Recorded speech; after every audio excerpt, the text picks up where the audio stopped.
കുട്ടിക്കാലം മുഴുവൻ ഒരു തരത്തിലല്ലെങ്കിൽ മറ്റൊരു തരത്തില് കഥകളാൽ സമൃദ്ധമായിരുന്നു. കഥകൾ കേൾക്കാനുള്ള അവസരം ഒരുപാടുണ്ടായിരുന്നു.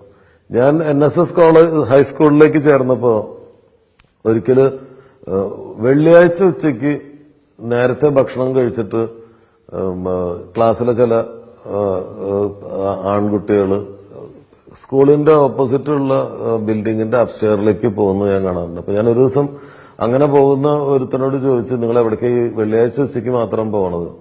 അപ്പൊ അവർ പറഞ്ഞു, അവിടെ ശാഖയുണ്ട്.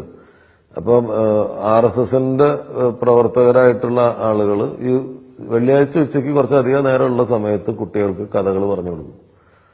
രാമായണത്തിലെയും മറ്റു ഇതിലത്തെയൊക്കെ കഥകൾ പറഞ്ഞു കൊടുക്കും. അങ്ങനെ കഥകൾ കേൾക്കാനുള്ള ഇഷ്ടം കൊണ്ട് ഞാനും പതിവായിട്ട് എല്ലാ വെള്ളിയാഴ്ചയും ഈ ശാഖയ്ക്ക് പോകാൻ തുടങ്ങി.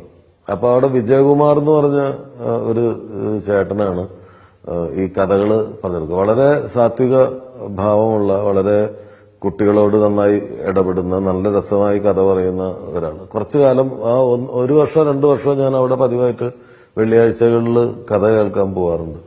വിജയകുമാർ എന്നായിരുന്നു അദ്ദേഹത്തിന്റെ പേര്. അങ്ങനെ കഥകൾ പല വഴിക്കും കഥകൾ കേൾക്കുന്ന ഒരു അവസ്ഥ വീട്ടിലും. അപ്പച്ചൻ